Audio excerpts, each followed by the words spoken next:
여러분 오늘도 잘 견디고 계십니까? 김명준의 뉴스파이터입니다. 주말 동안 로켓 참사 소식에 걱정 많으셨죠? 네? 나로호 발사 성공했는데 무슨 소리냐고요? 그 로켓 말고요. 로켓 배송 쿠팡에서 벌어진 개인정보 유출 참사 말입니다. 무려 3,370만 명. 사실상 전 국민의 개인정보가 유출됐는데 5개월이나 몰랐다는 게 말이 됩니까? 변명과 책임 회피만 로켓처럼 쏘아리지 말고 신속한 대처와 적절한 보상을 촉구합니다. 12월의 첫날 김명준의 뉴스파이터 60초 후에 달려보겠습니다.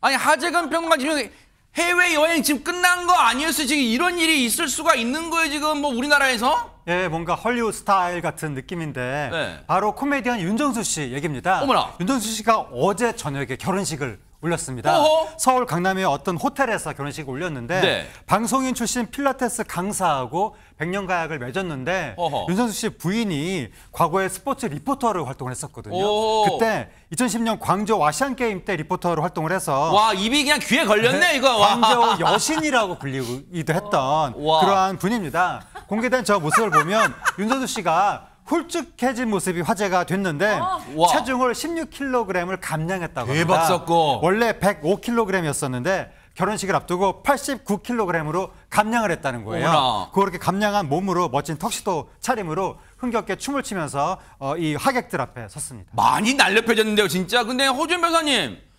윤정수 씨 그동안 미혼 아니었어요 지금. 근데 이번이 재혼이란 얘기 아까 제목 보니까? 그러게요. 그리고 무슨 헐리우드 스타일도 아니고 전 부인이 결혼식에 오다니 이게 무슨 일인가 싶으시잖아요. 네. 윤정수 씨 결혼식에요. 일단 전 부인이 참석한 건 맞습니다. 에? 단순히 하객으로 참석한 것도 아니고요. 심지어 결혼식 사회까지 봐줬다고 하거든요. 어머나? 그 전 부인 누구냐면 바로 코미디언 김숙 씨입니다. 아 지금 화면에 나오는 네, 윤정수 씨, 김숙 씨 다들 아시는 것처럼 2017년에 종영했던 예능 프로그램에서 가상 부부 역할을 맡아서 많은 그랬죠. 인기를 끌었었거든요. 사회를 맡은 전 괄호 열고 가상 괄호 닫고 아내 김숙 씨는요.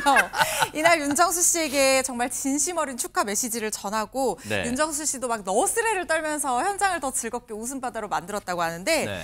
김숙 씨가 정수 오빠 결혼 진심으로 축하해요 이렇게 얘기를 하니까 윤정수 씨가 이제 제발 우리 좀 그만 엮어라. 아내랑 같이 있으면 전부 다 김숙은 어떡하고 이러고 있냐 이렇게 묻는데 묻지 말아달라. 김숙 씨 알아서 잘 살고 있다. 이렇게 너스레를 떨었다고 합니다. 야 얘기만 들어도 유쾌한 현장이었을 것 같은 윤정수 씨 결혼식 현장 영상으로 좀 만나보시고 이어가 보도록 하겠습니다. 윤정수 씨의 강력한 부탁으로 오늘 사회를 맡게 된 김숙입니다. 반갑습니다. 입장!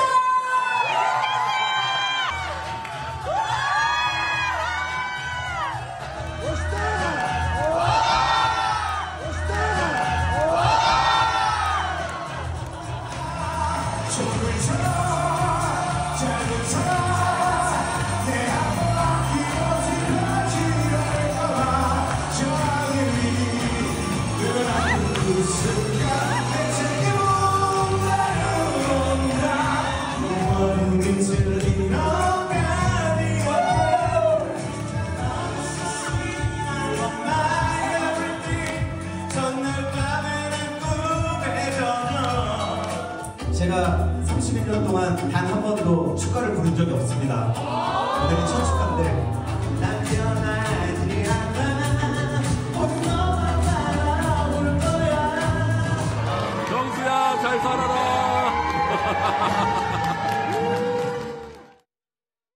와 진짜 그냥 축제 현장 같았다 그런 생각 드는데 근데 최재명 교수님 늘 연예인분들 결혼식 하면은 뭐 이 행사 자체도 그렇지만 결혼식 자체도 그렇지만 거기에 온 하객들도 정말 눈길을 사로잡네요. 그러니까요. 윤정수 씨의 결혼식이 그야말로 연예계 총출동한 결혼식이 아니냐 이런 생각이 들 정도인데 축가도 아까 들었지만 캔의 멤버였던 백이성 씨 그리고 아로하를 부르는 이재훈 씨 쿨의 멤버. 근데 사실 이재훈 씨는 아까도 잠깐 음색이 나오긴 했습니다만 30년 음악 인생 동안 축가를 안 부르기로 결심을 했었대요. 어머나. 근데 그 금기를 윤정수 씨 결혼식 때문에 깼다는 거예요. 그 정도로 친하다는 얘기죠. 그러니까요. 그만큼. 우정이 대단하다는 생각이 드는데 그렇게 두 분이 축가를 불러줬고 이무진 씨 있잖아요. 이무진 씨도 무대에 올라와서 결혼식을 빛내는 축가를 불렀습니다. 이무진 씨가 네, 이무진 씨도 같이 올라와 노래를 불렀고요. 붉은색, 맞아요. 푸른색 그 노래 있잖아요. 네, 맞습니다. 네. 이외에도 뭐 잘 아시는 그다음 방송 가사 몰라요. 죄송해요. 유재석 씨, 강호동 씨, 박준영 씨, 심진아 씨, 김지혜 씨, 김현철 씨, 남희석 씨, 김학래, 김국진, 박명수 씨. 엄청나게 많죠. 그리고 가수들도 많아요. 진짜 총출동이에요. 총출동. 네. 가수들도 헤이즈 씨, 홍석천 씨, 김원준 씨 이런 하객들이 참석을 했고요. 네. 사실 이날 결혼식은요 이미 혼인신고를 8월에 했어요 이 부부가. 아, 그래요? 그래서 법적으로는 이미 부부 상태인데 네. 이제 사람들 앞에 하객 모시고 인사드리는 결혼식을 올리면서 결혼식의 완성을 이루었습니다. 그래요. 야 정말 저 입이 귀에 걸렸다는 표현이 저 과장이 아니야. 윤정수 표정 보면 야 이게 얼마나 행복한가를 저 표정으로 말해주는 것 같고 와 하객분들 보세요. 대박 사건입니다. 어디 저기 떠돌아다니는 사진 모은 거 아니에요. 진짜 전날 오신 하객분들 사진만 모은 건데 정말 대박 사건이고 많은 분들이 축하해준 만큼 윤정수 씨 부부 앞으로 행복한 결혼 생활 들려주시길 또 기대를 해보도록 하겠습니다. 축하드립니다.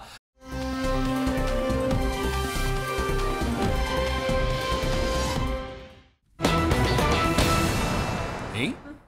중국인 아니고 김형묵입니다. 아, 이거 하재근 평론가 이거 뭐 무슨 말일까요? 무슨 암호 같기도 하고. 네, 바로 배우 김형묵 씨 아! 이야기인데 김형묵 씨가 뭐 뮤지컬, 연극, 드라마 종횡무진 누비면서 활약하고 있습니다. 네. 근데 이제 최근에 아까 원래는 김형묵 씨가 과거에 이범수 씨 닮은 꼴이라고 그렇게 좀 불렸었거든요. 근데 최근 들어서 중국인이라고 불린다는 거예요. 왜냐하면 이제 김형묵 씨가 얼마 전에 드라마 진짜 닮았다 이범수 씨. 폭군의 셰프 아, 맞다. 드라마에서 네. 명나라 사신 우고은 역할로 등장해서 그랬죠. 아. 그래서 중국어 대사를 막 했기 때문에 네티즌들이 중국인이라고 이야기를 한다는 겁니다. 근데 최근에 김형묵 씨가 한 예능에 출연해서 당시에 그 명나라 사신 역할로 예능감과 연기력 두 마리 토끼를 다 잡았다 이렇게 얘기했다고 했는데 네네. 그 예능에서 어떻게 얘기했는지 영상으로 보시겠습니다. 그럴게요. 네네. 드셔볼 만하세요? 너무 맛있습니다, 진짜. 최고. 그러면 오늘은 찐 리액션이 나오겠네요. 네. 감자 옹심이를 먹은 명나라 사신 표정 좀 기대하겠습니다. 그럴까요? 안경 벗고 해야지. 안경 벗어야지 명나라죠. 자, 갑니다. 하이큐. 안청 진짜 날지 복주시 죄송합니다. 죄송합니다. 아, 왜 이렇게 잘해요? 아니 보통 배우들 이렇게 예능에서 시키면 엄청 쑥스러워하는데 오빠는 그런 게 없어. 아까 뭐라 그래? 원아이 치퐁 찌셴. 나는 봉황을 탄 신선이다. 7, 8번 보세요. 7, 8번. 부럽하다 진짜. 7, 8번.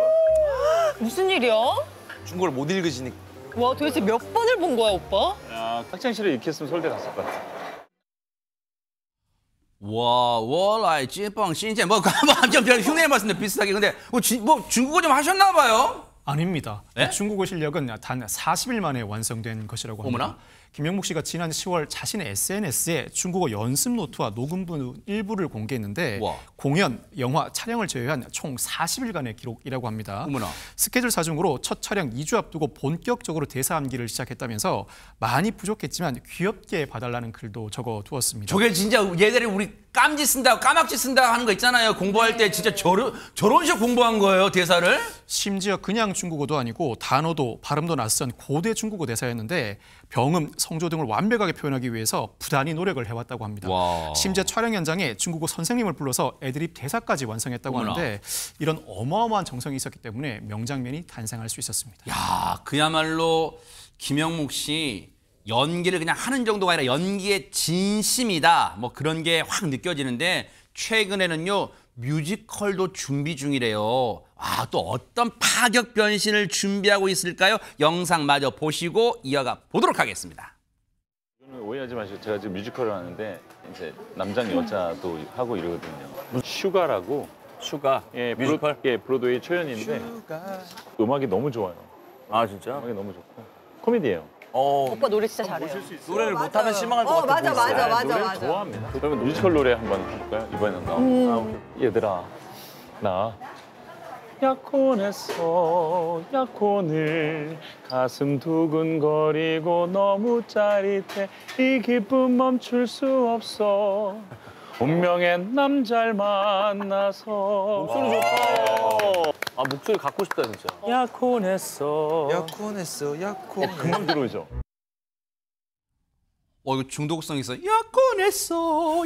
중독성 있는데, 근데 유인계 평론가님, 보통 저 이제 전현무 교육이 이른바 먹트립이잖아요. 그래서 맛집 가서 뭐 독립된 방 그런 데서 시키면 뭐 할 수 있다지만 이게 아까도 보셨지만 시장 골목 좌판 그 식당에서 지금 먹다가 지금 시킨다고 하는 거 대단한 저걸 다 소화해요 그냥 한다고. 근데 저분이 말하는 거는 정말 좋아한대요. 그런데 사람 만나기를 너무 싫어한대요. 내성적인 성격이라고 합니다. 네. 근데 사람 만나기 싫어하는 김영묵 씨가 저렇게 좌판에서 사람들 막 지나가는데 노래 대단히 열정이고요. 저는 뭐 다른 외국어보다 중국어가 사성에 있기 때문에 즉판 로마 뭐 이렇게 막 이렇게 힘들잖아요. 욕하신 건 아니죠. 네. 근데 이렇게 잘했다는 것도 놀랍기도 하고요. 김영묵 씨는 1999년에 뮤지컬 캣츠로 데뷔한 뮤지컬 배우 출신입니다.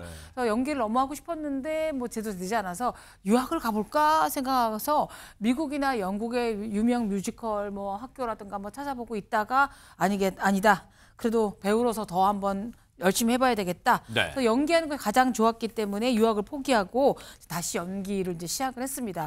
만약에 그때 유학을 떠났더라면 혹시 또 그럼 우리 못 만났는 거예요? 그렇죠. 브로드웨이나 영국의 뭐 웨스트사이드에서 할 수도 있었을 텐데 보석 같은 배우를 만나게 된 건 유학을 포기하고 한국에서 배우의 열정을 지금 다하고 있기 때문이 아닌가 하고요. 많은 분들이 정말 드라마, 영화에서 보고 굉장히 매니아들이 많거든요. 저 중국어의 저 정도 열정을 보이실 뿐만 아니라 노래도 굉장히 많이 연습을 하는 배우여서 사실 저도 팬심을 공개합니다. 멋지네요. 김영묵 씨 앞에 그동안은 대기만성이라는 수식어가 붙었을지 모르겠지만 이제는 대기만성이 아니라 앞으로는 정말 꽃길만 걷는 명품 배우 수식어가 따라다니지 않을까 그런 생각해 봅니다. 뉴스파이터가 진심으로 응원해 보도록 하겠습니다. 멋졌습니다.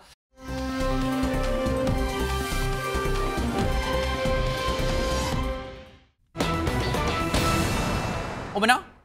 국민 연하남에서 국민 딸바보로 이건 누구 얘기일지 허주연 변호사님이 노래로 힌트를 좀 주신다는데요. 너 누난 내 여자니까 너라고 부를게. 죄송해요. 너무 심취했습니다. 대학교 때 추억 한 조각이 떠올라서요. 알듯말듯한데 이거예요. 대학생 때 연하남 여기까지. 데뷔곡 내 여자라니까로 곧바로 국민 연하남으로 등극한 가수입니다. 제가 대학교 때 노래방에서 이 노래 부르면 누나들 다 쓰러졌습니다. 바로 이승기 씨인데요. 어머나. 그랬던 이승기 씨도 2023년에 배우 이다인 씨와 결혼을 하면서 이제는 사랑스러운 딸의 아빠가 돼서 국민 연하남에서 국민 딸바보가 됐다는 거예요. 세상에. 결혼 3년 차입니다. 요즘 이승기 씨 비공식 수식어가 바로 국민 딸바보인데요. 최근에 토요일 밤을 책임지는 재밌는 토크쇼죠. MBN 김주아의 데이인 낫에 출연해서 솔직한 결혼 생활과 육아 이야기를 들려줬는데요. 20대부터 달리면서 살아왔다는 거예요. 그래서 안정을 찾고 싶은 시기에 결혼하니까 안정감이 있는 것 같다. 전적으로 제 편이 되어주는 아내와 아이가 있으니까 너무 좋다. 이렇게 행복한 결혼 생활 털어놓기도 했습니다. 세상에. 그동안도 뭐 이승기 씨 하면 뭐 올고든 그런 이미지. 근데 이 결혼이요. 이승기 씨를 더 단단하게 만들어줬다는 거예요. 근데 지금은 딸바보. 진짜 막 푹 빠져 있을 것 같은데 어떤 얘기가 나올지 한번 들어보시고 이어가 보도록 하겠습니다. 이승기 씨의 따님 최초 공개!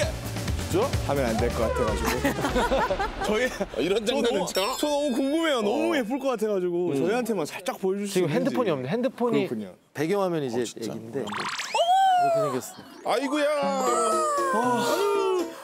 우리 세상에 궁금해서 막 진짜 엄마하고 아빠 얼굴 다 정말 딱 있네요. 눈만 딱. 아 진짜네. 이게 웃을 때 똑같은 게 하나 있는데 여기에 제 웃는 모습이 똑같아요. 아이고 어떡해. 보조개. 와. 너무 신기하다. 이건 진짜 닮은 것 같아요. 이거 웃을 때가. 어우 어떻게 보조개가 어떻게 얘가 이렇게. 아니 현장에 계셨던 분들은 아마 보신 것 같은데 느낌상 어쨌든 근데 이 선남선녀 잘생긴 아빠와 예쁜 엄마 닮았으면 뭐 이세는 뭐 말할 것도 없죠 뭐. 그러나 뭐 둘 다 성형한 분들이라면 아이고 또 왜? 뭐 꼭 그렇게 이쁘게 나오라는 법은 없으나 네. 제가 이승기 씨 고등학교 때 데뷔했잖아요. 아. 그리고 또 부인도 대학교 때 다 얼굴이 있기 때문에 네. 선남선녀가 누구도 잘 아는데 이승기 씨가 요새 제일 자주 받는 질문이 딸이 누굴 닮았어? 라고 한다는 거예요. 네. 근데 그 딸이 지금 21개월이 됐는데요. 세상에. 처음에는 완전히 자기를 닮았었는데 도를 지나고 20개월 넘으면서 점점점 엄마 얼굴이 나오고 바뀌더라는 겁니다. 네. 하관은 자기를 닮았고요. 위로는 엄마를 닮았다고 합니다. 네. 엄마가 굉장히 눈이 예쁘거든요. 네. 그냥 딸바보죠 뭐. 네. 아하. 아니 근데 하재근 평론가님 보니까 이승기 씨 좀 나이를 왜 안 먹어요? 좀 기분 나쁜데요. 이승기 씨 아까 보세요. 머리도 이렇게 뭐 안 바르고 내린 머리인데 진짜 고등학생까지는 좀 과장이지만 대학생이라도 믿을 정도로 지금 그런 외모입니다. 보세요 진짜. 요즘에 동안이 유행인데 네. 이승기 씨도 정말 동안 연예인 중에 가장 대표주자격으로 보입니다. 지금 하재근 평론가님도 주말 사이 이발하셔가지고 좀 동안으로 보이세요. 괜찮아요. 이승기 씨 얘기다가 제 얘기하시면 저에 대한 비난을 유도하시는 게 되는 건데 어쨌든 이승기 씨가 군대 다녀온 이후에 여러 활동들을 했는데 그 이후에 나이를 든다는 느낌이 거의 없는 거예요. 계속해서 청년 같은 느낌이거든요. 네. 언제나 그 자리에 머물러 있는 것 같은데 어느새 또 아이를 낳아서 아이가 무럭무럭 자라나고 있다고 하니까 정말 놀라운데 앞으로 이승기 씨 아이가 또 이승기 씨하고 어떤 모습을 보여주게 될지 굉장히 궁금합니다. 근데 생김새도 닮았지만요. 아니 근데 21개월밖에 안 됐다는데 여러분 그게 믿겨지세요? 음악적 취향도 아빠랑 판박이래요. 이게 믿겨지십니까? 근데 이 놀라운 사실을 또 얘기 들어보시고 이어가 보도록 하겠습니다. 저희 딸이 이제 21개월 됐거든요. 근데 제가 이제 그 녹음하고 보컬 모니터하고 뭐 이런 걸로 이제 모니터를 하잖아요, 집에서. 근데 그걸 엄청 리듬을 타는 거예요, 막 이렇게. 엉덩이를 흔들면서. 아기가 21개월 되니까. 네네네. 막 왜 리듬을 타지? 이러고 있었는데 어쨌든 노래가 끝이 났어요. 그랬더니 아빠 하면서 또 틀라는 거예요. 그렇지 계속 틀라는 얘기야. 근데 정말 10번을 듣는 거예요. 10번을. 10번 똑같이. 10번 똑같이 계속. 그래서 야 이게 지금 영유아들한테 먹히나? 머물던 계절 그 끝에서 나의 손을 잡아줘 내 숨이 더 끝까지 차오를 때에 너의 두 눈에 고인 눈물이 떨어질 때 더 이상 앞으로 나아갈 수 없을 그때 내가 서 있을게.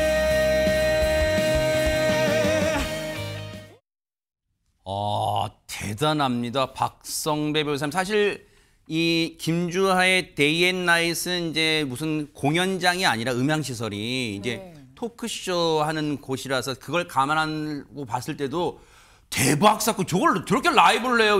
음악 실력, 노래 실력은 진짜 여전합니다, 진짜. 노래 실력도 여전하고 현재 삶의 만족도도 상당히 높은 것 같습니다. 사실 아이 처음 키우다 보면 예상하지 못한 상황에 난감하기도 하고 육아 자체가 참 힘들죠. 이승기 씨도 처음 아이 키우면서 난감했던 적이 상당히 많았던 것 같은데 그럼에도 불구하고 만족도가 매우 높습니다. 이승기 씨, 육아는 당연히 힘들다, 힘든 일이 더 많다고 토로하면서도 행복의 임팩트가 비교 불가로 세다. 나는 결혼을 100% 추천한다고 언급했습니다. 그래요. 더불어 두 아드님 키우고 계신 박성배 변호사님 어떠세요? 결혼 100% 추천하세요? 저도 결혼 추천합니다. 야, 역시 아내분께 사랑받는 비결을 정확히 알고 계신다니까요, 진짜. 뭐 여러 가지 추천 사유가 있지만 대표적인 한 가지를 꼽자면 뭘까요? 혼자 있을 때 이룰 수 없는 일도 결혼해서 살아나가면서 두 사람이 같이 이룰 수 있는 일이 따로 있다고 생각합니다. 와, 대박 사고. 혹시 이거 준비하고 오셨어요? 대박 사고 이거 제가 좀 받아 적고 나중에 써먹을게요. 예. 정말로 멋진 명언을 또 해주셨습니다. 정말로 아름다운 이 육아도 잘하시고 또 앞으로 행복한 가정도 꾸리시길 이승기 씨도 기대해 보도록 하겠습니다.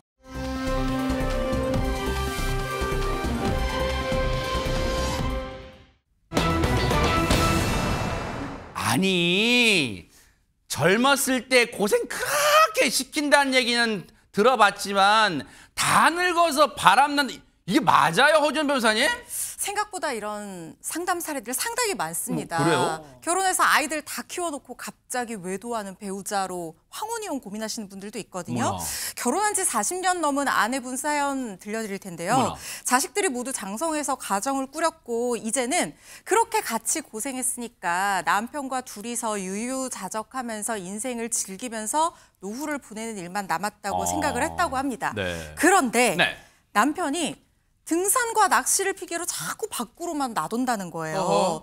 남편이 자꾸 멀어지는 것 같아서 아내가 조급한 마음이 들어서 다정하게 말이라도 걸면 남편은 괜히 짜증내면서 말이 안 통한다, 당신하고는. 당신이랑 얘기하면 답답하다 이러면서 짜증만 냈다고 합니다. 약간 느낌이 이상한데 쎄한데 지금. 그렇죠. 과연 저 낚시와 등산일까 싶은데 아하. 그러던 어느 날 아내가요, 남편이 방에서 다른 여자와 통화하는 걸 듣게 됩니다. 아하. 그런데 이 말투가요, 아내가 그렇게 산전수전 겪으면서 남편이랑 같이 함께할 때 들어보지 못했던 너무나 다정하고 따뜻한 말투였다고 합니다.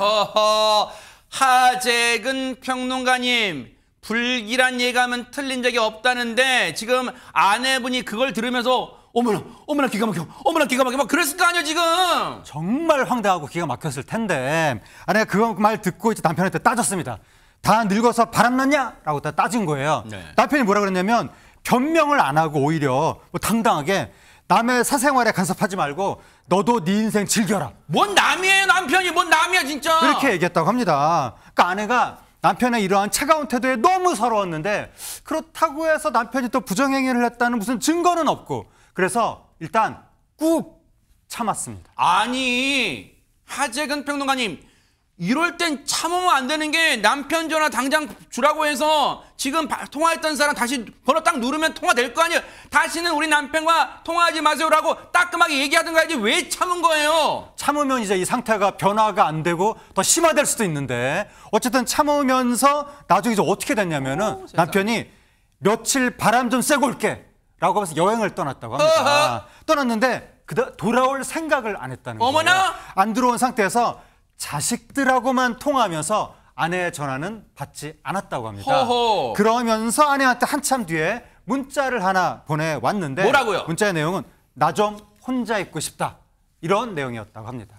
아니, 꼭 이럴 때는 이런 사연들 보면 유인경 평론가님, 비겁하게 뭔가 집안의 분위기나 흘러가는 상황은 들어야겠으니 자식들하고는 통화를 꼭 하더라고요. 왜 근데 아내분하고는 통화 안 하는 거예요 지금? 그래서 아내도 처음에 아유 마음대로 해라. 응? 왜 그러니? 그러고 있었지만 그래도 오랜 결혼 생활했으니까 정도 있고 고운정 미운정도 다 들었고 일단 나이가 들면 생존이 일단 궁금해지잖아요. 밥은 먹고 다니는지 혹시 사고 난 건 아닌지. 세상에 천사분이신데 아내분 진짜. 그래서 너무 걱정이 돼서 이제 문자를 했대요. 밥은 네. 먹고 다니는 거야. 그랬더니 집에 가기 싫다. 응? 참. 동문서답이네. 아니 밥은 먹고 다니냐 물어봤더니 집에 가기 싫다. 왜 동문서답이에요 그? 애들도 다 컸으니 이제 나 혼자 살고 싶어. 이혼은 아니고 결혼처럼 따로 살자. 요런 얘기를 했다는 겁니다. 아니 최진범 교수님, 눈을 딱 봐도 젊었을 때도 아내분 꽤나 속 썩였을 것 같은데 이거 완전 놀부심부 아니에요? 자기는 누릴 거 다 누리고 뭐예요 이게 지금? 그러니까요. 아니 아내는 정말로 그래도 남편이 걱정돼서 이렇게 걱정해서 세상에. 전화하고 밥은 먹고 다니냐 그렇게 나갔어도 아내는 송강호 씨 대사까지 한 거잖아요 지금. 그러니까요. 밥은 먹고 다니냐? 이런 마음이 그러니까 그래도 짠한 마음이 있는 거잖아요. 네. 밖에 나가서 고생하는 거 아니지. 근데 그러니까. 하는 행동을 보세요. 조론은 무슨 조론이에요. 자격이 없어요. 무슨 조론을 해. 본인이 조론을 하려면 내가 뭔가 정말 그 상대방 아내에게 뭐 잘해주고 그 아내가 무슨 뭐 잘못을 해서 본인이 더 이상 견딜 수 없는 뭐 유책 배우자든 이런 네. 경우는 그런 얘기를 할 수 있지만 본인이 지금 다른 여자하고 통화하고 전화하고 이런 행동을 하면서 아내 입장에서 얼마나 화가 나겠어요. 그게 말이 됩니까? 그러니까요. 그동안 정말 열심히 밥해줘서 먹여주고 그리고 함께 살면서 여러 가지 도움을 줬을 거 아닙니까? 네. 그렇게 부부로 살아왔는데 갑자기 다른 여자하고 전화 통화하고 밖으로만 싸돌고 뭐 하는 거예요 지금? 아니 그러니까요. 아이들 키우느라고 서로 그렇게 같이 있을 시간 못 보냈으면 이제라도 두 부부가 의지하면서 맞아요. 서로 이렇게 살아야 되는 게 황혼의 나이 아닙니까? 네. 그런데 지금 뭐 하는 거예요? 저런 행동을 하니까 결국 아내 입장에서 화가 날 수밖에 없고 지금 본인이 조론을 얘기할 자격이 안 돼요. 더 열심히 헌신하고 봉사하고 나서 맞아요. 한 10년 있다 하세요. 그때도 봐줄까 말까야. 제가 아는 조론은 오직 그거밖에 없어요. 아내가 말하는데 졸면 혼난다. 그게 조론 아니에요? 근데 그게 지금 이런 상황이 지금 조론이란 말을 꺼내고 있어요. 그렇다면 이 아내분의 최종 고민은 뭡니까, 허준 변호사님? 아니 지금 조론이 무슨 말이냐는 거예요. 그게 말이냐 막걸리냐. 지금 외도를 설마 조론으로 포장하려고 하는 거냐 이런 생각 들지 않겠어요? 무려 40년 동안 함께 산 아내를 이렇게 내칠 수가 있느냐. 남편 집에 들어오게 하는 방법 없나요? 세상에. 이게 아내의 고민이고요. 또 더 막막한 고민도 있습니다. 바로 현실적인 생활 문제라는 거예요. 남편이 경제권을 쥐고 살아왔다고 아이고. 합니다. 그런데 이 남편이 조론만 하자 나 나갈 거다 이렇게만 얘기하는 게 아니라 이제 네 생활은 네가 알아서 해라. 생활비도 안 줄 거다.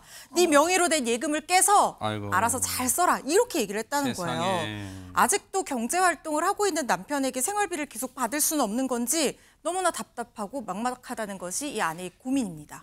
아유, 왜 안 그러겠어요? 일단 고민 두 가지인데 크게 저희가 하나씩 좀 따져볼게요. 일단 박성배 변호사님, 진짜 조론이라는 말도 안 되는 단어 툭 던지고 지금 무단 가출한 지금 남편 돌아오게 하는 방법은 진짜 없는 거예요? 일단 우리 민법은 부부간의 동거 부양 협조 의무를 규정하고 있습니다. 이에 따라 남편이 정당한 이유 없이 장기간 동거를 거부할 경우에 아내는 법원에 동거 심판 청구를 할 수 있습니다. 만약 동거 심판 결정이 나왔음에도 불구하고 남편이 응하지 않을 경우를 상정해야 할 것 같은데 동거 심판 결정이 나왔다고 하더라도 이 동거 의무는 직접 강제 대상이 아닙니다.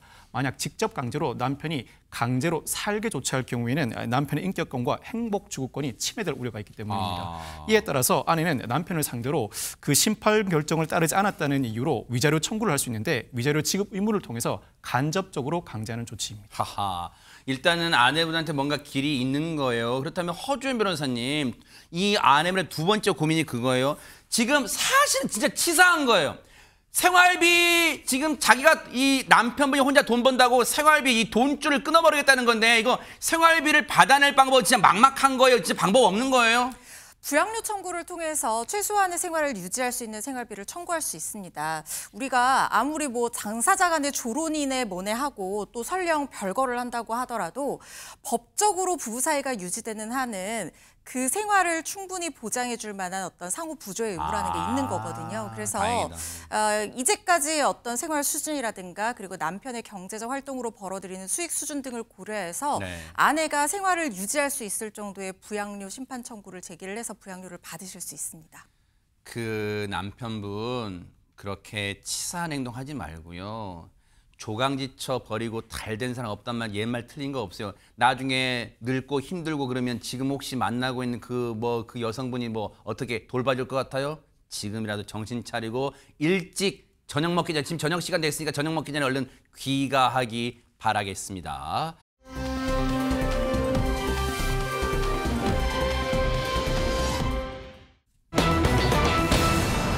어머나.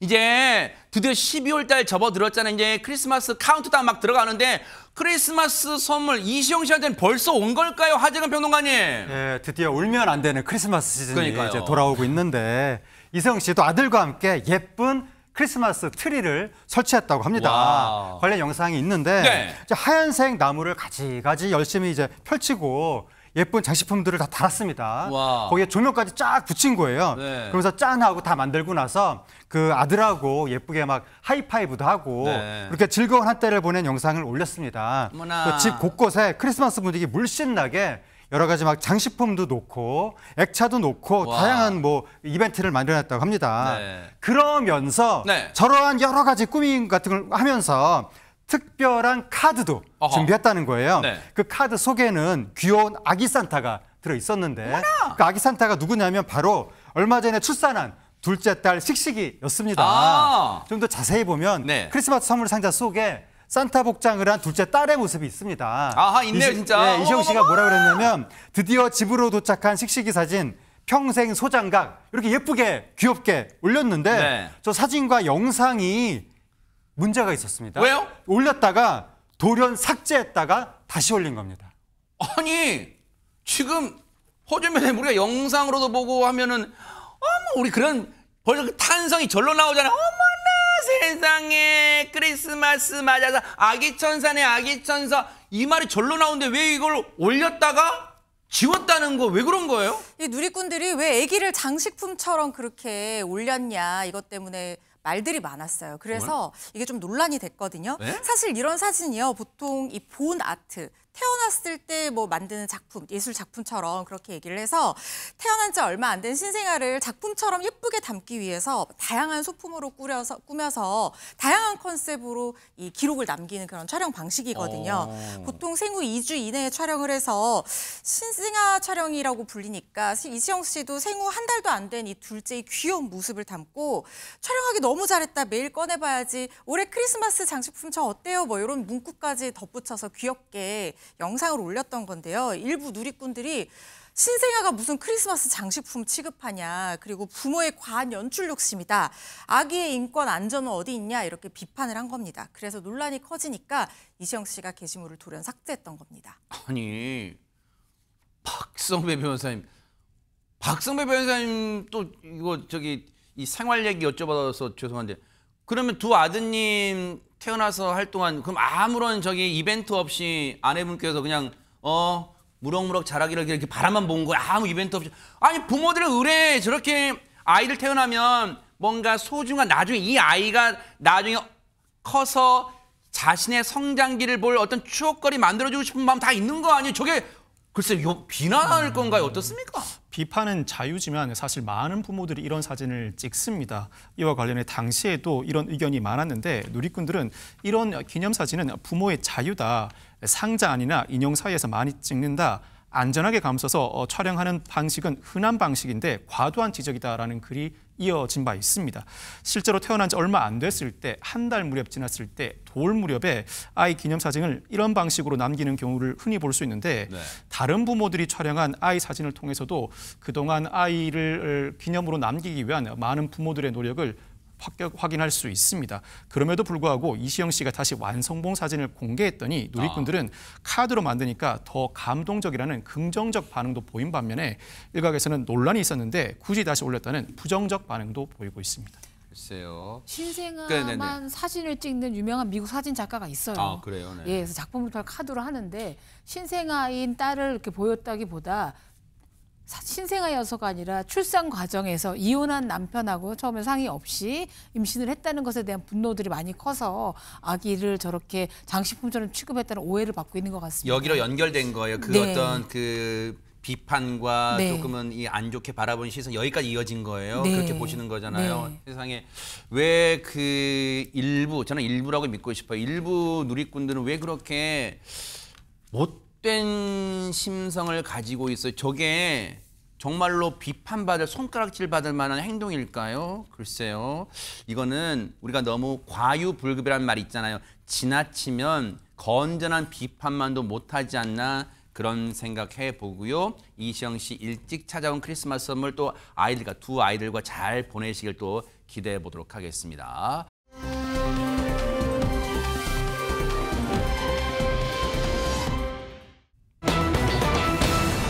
자, 분위기 바꿔볼게요. 킥보드를 타다가 왜 도망을 쳤을까요? 결제 안 한 거예요, 하재근 평론가님? 운전하다가 이런 사람이 갑자기 나타나면 정말 깜짝 놀랄 것 같습니다. 당시 모습 영상으로 보시겠습니다. 네네. 승용차가 지하차도로 들어가려는 순간에 오른쪽 인도에서 전동 킥보드 한 대가 접근하고 있습니다. 빨간불이 켜진 건널목을 그대로 통과하다가 그만 승용차하고 충돌하고 말았는데 킥보드 운전자는 승용차 앞유리창에 고꾸라지듯이 떨어졌습니다. 충격에 잠시 비틀대는가 싶더니 어머나. 그대로 사라져 버리고 말았습니다. 어머나 어머나. 아니 근데 지금 보세요. 최재문 교수님.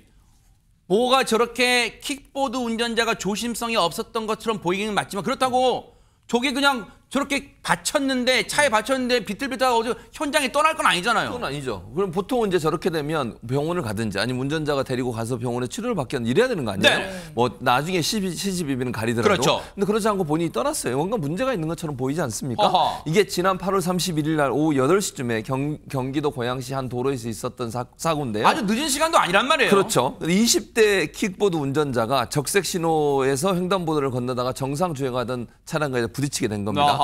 분명히 본인이 그러니까 잘못했죠. 보행자가 건널 수 없는 지금 그렇죠. 신호였단 말이에요. 그렇습니다. 네. 근데 사고 직후 저렇게 떠나는 모습 왜 그랬냐? 신고를 받고 경찰이 출동을 했는데 이 운전자 있지 않습니까? 네. 사고를 냈던 운전자 같은 경우에 술 냄새가 났다는 거예요. 킥보드 운전자가? 킥보드 운전자가. 그래서 그게 이유가 아닌가 하는 생각이 든다는 거예요. 네. 그래서 이 경찰이 킥보드 운전자의 도주 방향으로 수색을 하던 중에 네. 길바닥에 떨어진 킥보드 운전자의 지갑을 발견하게 됩니다. 아마 넘어지면서 지갑이 떨어진 것 같아요. 그래서 그걸 발견해서 신원이 거기 나오잖아요. 지갑 보면 신분증 같은 게 있으니까. 네. 신원을 특정해서 사고 현장에서 1km 떨어진 20대 남성 운전자, 킥보드 운전자의 집으로 찾아갔다고 합니다. 자, 일단 저 킥보드 운전자의 집으로 찾아갔다는 것은 거의 포위망이 완전 좁혀진 거잖아요. 관련 얘기 좀 들어보시고 이어가 보도록 하겠습니다.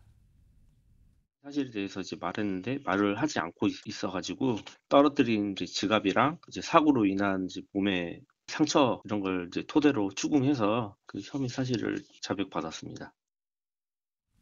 아무리 생각해도 몸에 상처까지 날 정도의 충격이 컸단 얘기인데 근데 왜 현장에서 도망쳤을까요? 박성배 변호사님. 사고가 났음에도 그대로 현장에서 벗어난다. 술에 취해서 정신이 없거나 음주 사실을 숨기기 위한 목적이 의심됩니다. 실제 경찰은 이 남성에게 음주 측정을 시도해본 결과 혈중 알코올 농도 0.196% 면허 취소 수치였습니다. 얼마 혈중 알코올 농도가 얼마요? 박성배 변호사님? 0.196% 만취 상태입니다. 완전 만만치네 만만취 진짜. 그렇습니다. 참고로 혈중 알코올 농도 0.08% 이상인 상태에서 킥보드를 타다 적발되면 운전자가 보유한 킥보드를 포함한 모든 차의 운전면허가 취소됩니다. 아하. 결국 경찰은 이 남성의 면허를 취소하고 검찰에 불구속 송치했습니다. 아니 그러면 물론 뭐 구속이 다 능사는 아니지만 허주현 변호사님 약간 죄질도 현장에서 자신의 음주운전을 들키지 않을 요량으로 현장에서 이탈했다는 것도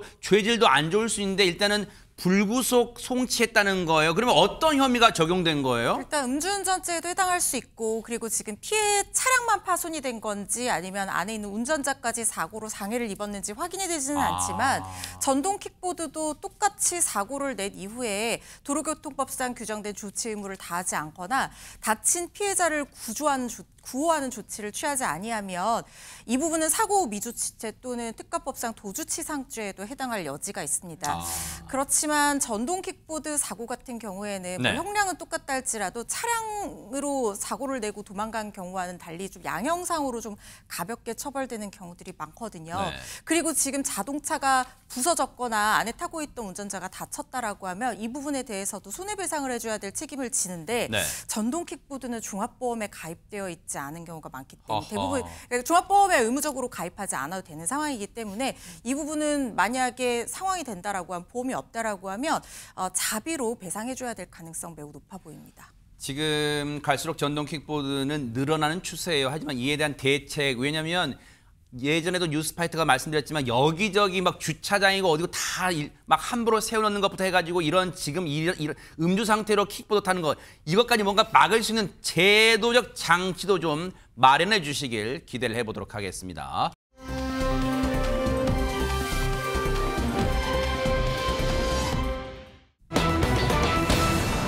어머나! 영화 부산행이 나온 지는 예전인데 왜 공포에 휩싸였다는 걸까요? 부산 아파트가 하재근 평론가님. 정말 충격적이고 무서운 사건이 벌어졌는데요. 대낮에 부산 도심의 한 아파트에서 120kg에 달하는 이것이 나타나서 주민과 경비원을 공격한 사건입니다. 이게 영화 속의 무슨 부산행 그 영화 속의 좀비는 아니지만 네. 그 이상의 현실 공포를 만들어냈다는 거예요. 뭐가 나타난 건지 영상으로 보시겠습니다. 네네. 집채만한 멧돼지 한 마리가 아파트 단지를 어슬렁거립니다.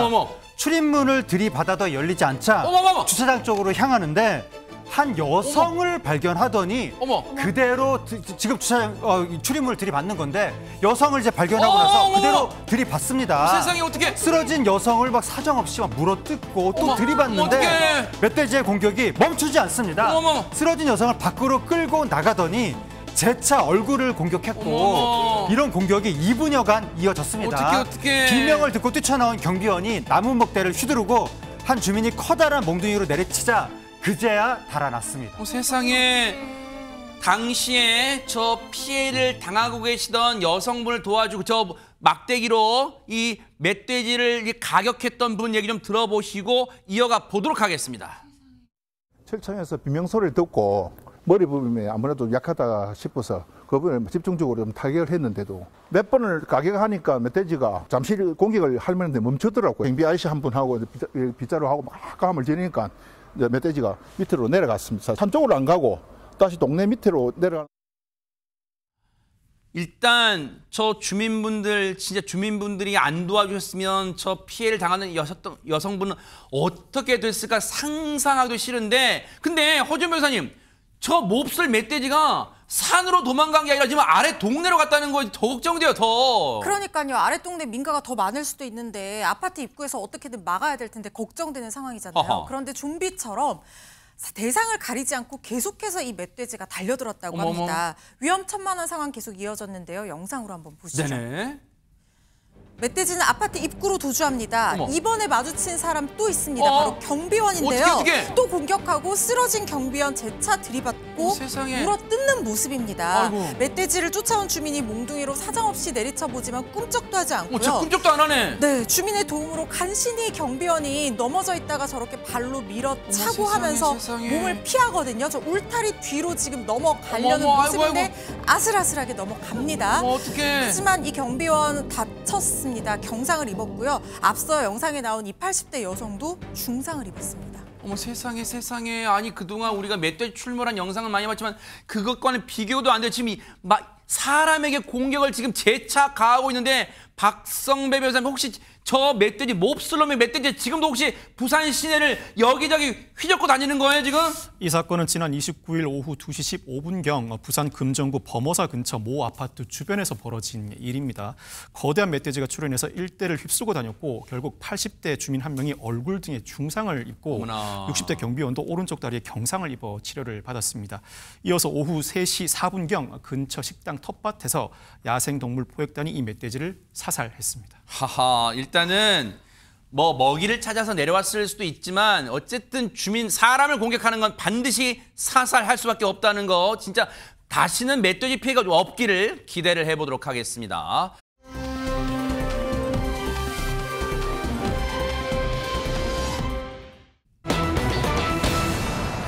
자, 분위기 바꿔볼게요. 직장인들이 열광한 아니 허준 변호사님 요즘 물가가 얼마 혹시 우리 제작진이 앞에 숫자 그거 일자 빼놓은 거 아니에요? 저도 일자 빼서 13,000원인데 잘못 표시했나 싶었거든요. 왜냐하면 요즘에 10,000원짜리 한 장 들고 나가면요. 제가 순댓국 진짜 좋아하는데요. 순댓국 얼큰이 순댓국 11,000원이어서 10,000원으로 못 먹습니다. 네, 10,000원짜리 순댓국도 찾기 힘든 그런 경우가 됐는데 그런 가운데 최근에 한 인터넷 커뮤니티에 올라온 사진에 직장인들이 그야말로 열광을 하고 있다고 합니다. 사진 한번 보시면요. 맛있겠다. 지금 보세요. 여러 메뉴 있잖아요. 점심 메뉴로 요거는 동파육입니다. 중식 요리인 동파육 만드는 과정 찍은 사진과 한상 차린 모습까지 사진으로 찍어 올렸는데 글쓴이가요. 이게요. 직장 동료한테서 3,000원씩 걷어서 직접 해먹은 점심이다 이렇게 밝혔습니다. 아니 그니까 보통 저 직장인분들은 앞에 만자를 빼고 하재근 평론가 앞에 만자를 빼고 얘기하는가 봐요. 저도 지금 3,000원이라는 거 계속 얘기하고 계시네 지금. 예, 3,000원이라고 하니까 정말 놀라운데 저게 3,000원 점심 시리즈라고 해서 유명한 화제가 된 시리즈입니다. 작년 9월 달부터 저 시리즈가 시작이 됐다는 거예요. 지금까지 뭐 돈가스, 당냉채, 뭐 족발 등등등 400개가 넘는 글들이 저런 식으로 계속해서 올라왔다고 합니다. 글쓴이가 뭐라고 그랬냐면 저는 아파트 관리사무소의 직원인데 비싼 외식 물가 때문에 직접 싸게 해먹자고 생각해서 이 일을 시작했다라고 밝혔다고 합니다. 아니 근데 뜻은 좋은데 아무리 직접 손수 만드신다 하더라도 3,000원 저거 재료비 값도 안 나올 것 같은데요, 최지봉 교수님. 그러니까 이 글쓴이는 뭐라고 얘기하고 있냐면 쌀 같은 경우는 아파트에서 제공을 해준대요. 그러니까 쌀값이 진짜 빠지죠. 그다음에 또 하나 김치는 한 달에 5,000원씩 걷어서 또 따로 구매를 해요. 그냥 그건 빼야 되고요. 그러니까 쌀과 김치는 기본적으로 아파트에서 쌀은 제공받고 김치는 한 달에 5,000원씩 걷어서 하기 때문에 문제가 없고 한 끼에 3,000원씩만 걷어도 다양한 점심을 만들 수 있다고 합니다. 그러니까 본인들이 직접 만드니까 인건비는 안 들어갈 거고요. 중간 정산으로 지출 내역을 메신저로 투명하게 공개를 하고 있고요. 요리하는 글쓴이를 제외한 식사 멤버들이 상관 이런 거 없이 누가 위고 아래고 없이 순번제를 맡아서 있다고 해요. 그러니까 자기 순서가 되면 자기가 음식을 만들고 또 제공하고 이런 방식으로 하다 보니까 금액을 줄일 수 있었다고 얘기하고 있습니다. 아니 대박 진짜. 기분은 좋은데 믿기지가 않는데 유인경 평론가님 그렇다면 갑자기 드는 쓸데없는 걱정이 저 직원분이 휴가 가면 저 3,000원 저 나머지 직원들 어떻게 막 그럴 거 아니에요 지금. 저 직원이 그냥 직원이 아니에요. 네. 천사예요. 천사. 천사. 네. 저 직원은 자리를 비울 때 휴가 갈 때 요리 재료를 다 사다 놓고요. 세상에. 손질도 해놓고. 진짜 맛있겠다 줘 봐봐요. 사다 놓기만 한 게 아니라 손질도 해놓고 양념까지 미리 준비를 하고 떠난다라는 겁니다. 거기에 동료의 생일에는요. 뭐 먹고 싶어? 이러면서 희망 메뉴를 물어봐서 맛있는 요리를 해준다라고 합니다. 정말 주변 사람들이 천사 같은 마음에 누리꾼도 감동했고요. 아 그래요? 저는 저분이 누군지보다 저희가 어느 동네인지가 아니 누리꾼 반응 좀 소개해 주세요. 내 친구네. 네네네. 누리꾼 반응 뭡니까? 한 달에 식대가 5만 원? 사실이야? 사실이야? 진짜야? 대박. 왜냐면 강남 파스타가 4만 원이 넘는단 말이에요. 한 끼에? 와. 네. 식당을 차리셔도 성공할 때 1만 원 낼 테니까 나도 끼워줘요. 그러니까요. 이건 제가 쓴 것 같은데요. 맞아요. 아마 지금 유튜브로 뉴스파이터 시청하시는 분들 아마 댓글창에 지금 유인경 평론가님과 똑같은 말씀하실 거예요. 저기 어느 동네요? 저거 갈래요? 지하철 타고 가면 진짜 오히려 가성비 갑일 거예요. 막 지금 댓글 폭주할 것 같은데 저도 가고 싶네요. 진짜로. 어쨌든 행복해졌습니다.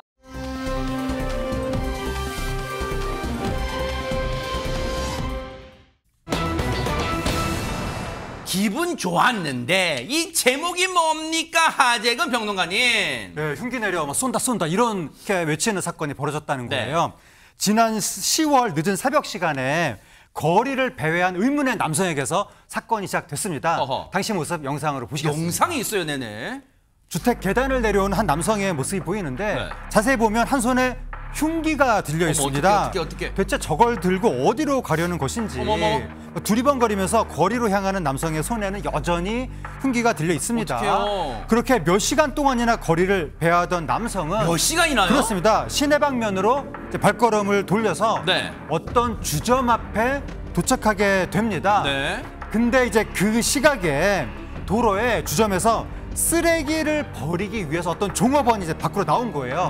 그 시간에 남성이 흉기를 들고 막 달려드니까 종업원이 도망치기 시작했고 남성이 쫓아갔습니다. 그래서 일촉즉발의 상황이 펼쳐졌는데 경찰이 빨리 출동해야 될 것 같습니다. 그러니까요. 지금 저 피해를 당하신 종업원분이 혹시 이동하시면서 경찰에 신고했을까요? 관련 얘기 들어보시고 이어가 보도록 하겠습니다. 칼 내려, 경찰관이야, 칼 내려. 쏴. 칼 버려.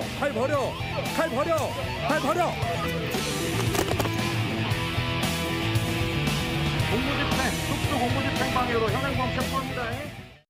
칼을 들고 그 도로를 배회하는 그 신고가 먼저 있었어요. CCTV 동선 추적을 했는데 그 주거지 쪽으로 들어가는 것 같아서 그 집 앞에서 잠복을 시작한 거예요. 집을 나올 때 검정색 이제 복면이랑 칼을 들고 나왔고 집 밖으로 나왔을 때는 이제 복면을 딱 쓰더라고요, 얼굴에. 그 이름을 호명을 하니까 이제 칼을 들고 저희 경찰관들을 향해가지고 이제 휘둘리던 그런 상황이었어요. 칼을 버릴 의사가 아예 없이 휘두르고 하니까 테이저건을 쏘게 된 거예요.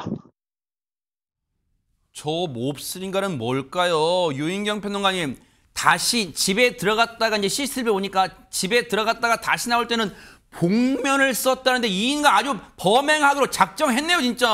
복면까지 써서 신분을 감추고 싶었지만 되지가 않죠. 흉기를 들고 있었으니까. 아하, 네. 마침 잠복 중이던 경찰에 체포가 됐는데요. 네. 더 화가 나고 어이가 없는 건 이미 전과 6건의 상습 절도 혐의를 받고 있는 정권 상습 절도 혐의요? 몹쓸 인간이네. 그런데 어쨌든 또 저렇게 세상에 흉기를 들고 몇 시간 동안 거리를 활보하고 배회한다는 게 그 사이에 그 시민분들, 행인분들 봤다면 얼마나 놀랐을까요? 근데 저 인간 박선배 변호사님 다시는 이런 짓 못하게 좀 막을 수는 없어요. 어떻게 됩니까? 정당한 이유 없이 흉기를 소지했으므로 공공장소 흉기 소지죄이고 흉기를 들고 종업원을 쫓아갔으니 특수협박죄이며 흉기를 들고 경찰에 저항했으니 특수공무집행 방해죄입니다. 여기에 여죄로 파악된 상습절도 6건까지 이 상습절도 사건만으로도 경찰은 수사 단계 구속영장 신청을 고민했을 터인데 이 상황에서 이 사건이 발생했고 특히 집에서 나올 때 또다시 흉기를 들었습니다. 재범의 위험성을 고려할 때 구속영장 신청은 불가피했던 것으로 보이고 네. 실제로 이 남성은 구속 상태로 송치됐습니다. 지금 이 인간이요. 30초 드릴게요. 박선배 변호사님. 애초에 그 쓰레기를 어떤 주점 앞에서 쓰레기 버리러 나온 이 종업원 분이 정말로 대응을 잘 못했다면 큰일 날 인명피해 날 뻔도 했어요 지금. 이 사건은 실제로 인명피해가 발생하지 않았다고 하더라도 죄질이 상당히 불량합니다. 아하. 반복된 행위로 보이고 특별한 이유도 없어 보이는 상황입니다.